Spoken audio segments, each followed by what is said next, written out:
आखिर बच्चा रोने लगा। जब वो बच्चा रोने लगा तो उसके कान पे 2 थप्पड़ मार दिए। थप्पड़ मार दी तो बच्चा और जोर से रोने लगा। अब क्या करे, बड़ा परेशान होकर उसने कहा कि अच्छा ये लो, आप जो मांग रहे हो उसको मैं दिला देता हूँ। इसके बाद बच्चा और जोर से रोने लगा। वो मानने को तैयार नहीं था। अब उसे वो चीज भी नहीं चाहिए जो उसे पहले चाहिए थी। इस प्रकार वह उसका पिता बड़ा परेशान हो गया। मिशन धर्मा चैनल को आप पसंद करते हैं या आपको वीडियो अच्छी लग रही है तो आप इसको लाइक करें, शेयर करें और सब्सक्राइब करें। तो मित्रों, हम आपको सबसे पहले एक कहानी सुनाते हैं छोटी सी, फिर हम आपको बताएंगे कि आखिर हमको चाहिए क्या। एक छोटा बच्चा था और उसका अकेला बच्चा था। वो बच्चे को बड़ा प्यार करता था और छोटे बच्चे को लेकर एक दिन क्या बाजार को चला गया। वो बाजार को जाते हुए उसने खुशी खुशी गोदी में बाजार में घुमाया और घुमा के बच्चे ने कई चीजें देखी और उसको पसंद कर करके वो मांगने लगा। तो छोटी मोटी चीजों को तो उसका पिता उन्हें दिलवाता रहा। जब उसने एक बड़ी आइटम की मांग की, जैसे कार होती है, और उसको पसंद कर लिया बच्चे ने, तो उसके लिए बोला हमें ये चाहिए। तो उसने रेट पूछा दुकानदार से। दुकानदार ने कुछ रेट ज्यादा बताया, इसलिए उसके पिता ने उसको मना कर दिया, कह रहे ये मत लो।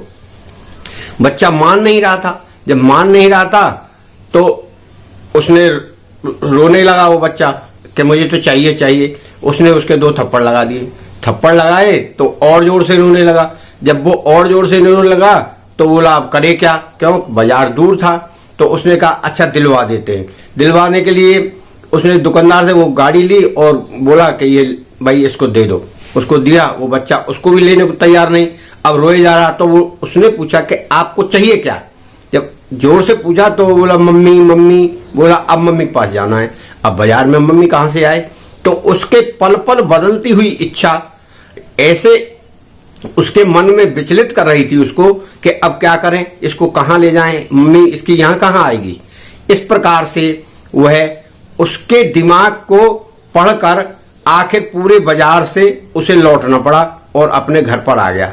इस प्रकार की इच्छाएं हमारे शरीर के और मन के अंदर भी घूमती रहती हैं। अब हम शुरू से अभी तक क्या करते आए हैं कि हमें मकान चाहिए, नौकरी चाहिए, पैसा चाहिए। वो अच्छा खा रहा है तो हम भी अच्छा खाएंगे पिएंगे, अच्छे स्टेटस से रहेंगे, गाड़ी में चलेंगे।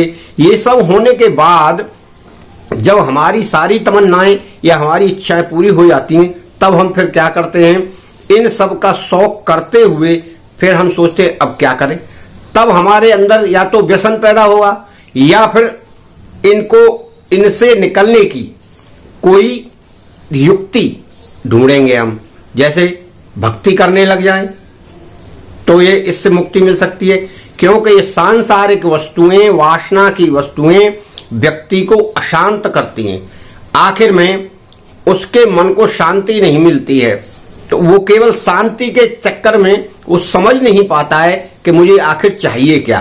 सारी वस्तुएं, सारे अधिकार और सभी सुख सुविधाएं होने के बावजूद भी वो इधर उधर भटकने लगता है और सोचने लगता है कि अब क्या करूं।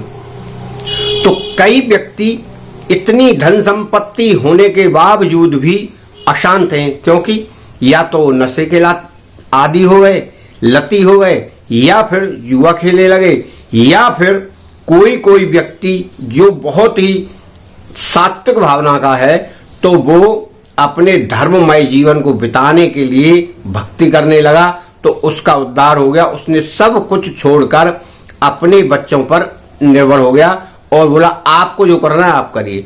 इस प्रकार की इच्छा हमारे प्रत्येक मनुष्य के मन में बसती है और हम ये निर्णय नहीं कर पाते हैं कि अब हमको आखिर करना क्या है। इसी प्रकार से आप एक छोटा सा उदाहरण लेकर चलें कि यदि कोई व्यक्ति बचपन से लेकर बड़ा होकर पढ़ लिख कर तैयार होता है और उसकी इच्छा रहती है मैं पढ़ लिख कर अच्छा खाऊं, अच्छा पहनूं, अच्छा स्टेटस से रहूं, और उसके बाद इतना करते करते वो अब क्या सोचेगा कि मेरा नाम होना चाहिए चारों इलाकों में। अब वो मान लीजिए एमएलए एमपी बनकर, मंत्री बनकर, और लास्ट में वो एक राष्ट्रपति बन जाता है। अब राष्ट्रपति बनने के बाद तो उसके पास कोई काम नहीं, सारे अधिकार हैं, सभी वस्तुओं का उसके पास आजीवन भर रहने वाली सारी सुविधाएं हैं और सभी सुविधाओं का वो लाभ उठा सकता है। अब वो करे तो करे क्या, अब उसके मन में केवल शांति नहीं है। शांति इसलिए नहीं है, प्रत्येक व्यक्ति से मिल नहीं सकता, सामान्य मनुष्य से मिल नहीं सकता। अब उसका जीवन एकांकी होने के बाद वो अपने जीवन में पुनः वहीं से लौटता है जहां उसे बचपन गुजारा था। बचपन से लेके आगे तक बढ़ेगा वो, फिर वो सोचेगा कि इससे अच्छा तो मैं पहले ही था। राष्ट्रपति बनने के बाद मुझे क्या मिला, मुझे सारे अधिकार मिले, सब कुछ मिले, मगर मैं जिन दोस्तों में, जिन मित्रों में, जिन समाज की क्रियाओं में भाग लेता था, आज नहीं ले सकता हूं। आज तो मेरे ऊपर चारों ओर से ऐसा शिकंजा कसा हुआ है, गार्डों का, सिक्योरिटी का और दूसरे लोगों का जो मेरी रक्षा में तैनात है। आज मैं स्वतंत्र नहीं हूं। आज इतना सब कुछ प्राप्त करने के बाद भी स्वतंत्र नहीं हूं, तो ऐसा जीवन किस काम का। और आखिर मुझको अब करना क्या है, और आखिर मुझे चाहिए क्या था। और मैं इस बंधन में ऐसा बंध गया कि अब मेरा जीवन इससे निकलना मुश्किल है। आखिर जब वो राष्ट्रपति पद से रिटायर होगा या मुक्त होगा, तब भी सामान्य व्यक्ति उससे नहीं मिल सकता।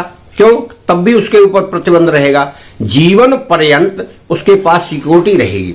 इस प्रकार मित्रों, अपने जीवन को बनाने के लिए हमको सर्वप्रथम शुरू से आखिर तक यही सोचते रहना है और यही करते रहना है कि आखिर हमको करना क्या है और हमें चाहिए क्या।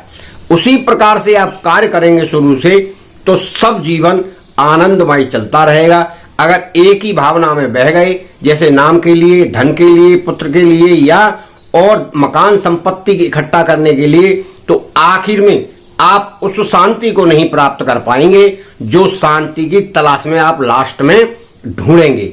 शांति का मार्ग अभी से आपको पकड़ना है और उस शांति के मार्ग पर आप बराबर चलते रहेंगे और भी कार्य करते रहेंगे, तो आखिर तक आपको कोई भी परेशानी नहीं आने वाली है। धन्यवाद, थैंक यू। आप इस चैनल को सब्सक्राइब करें।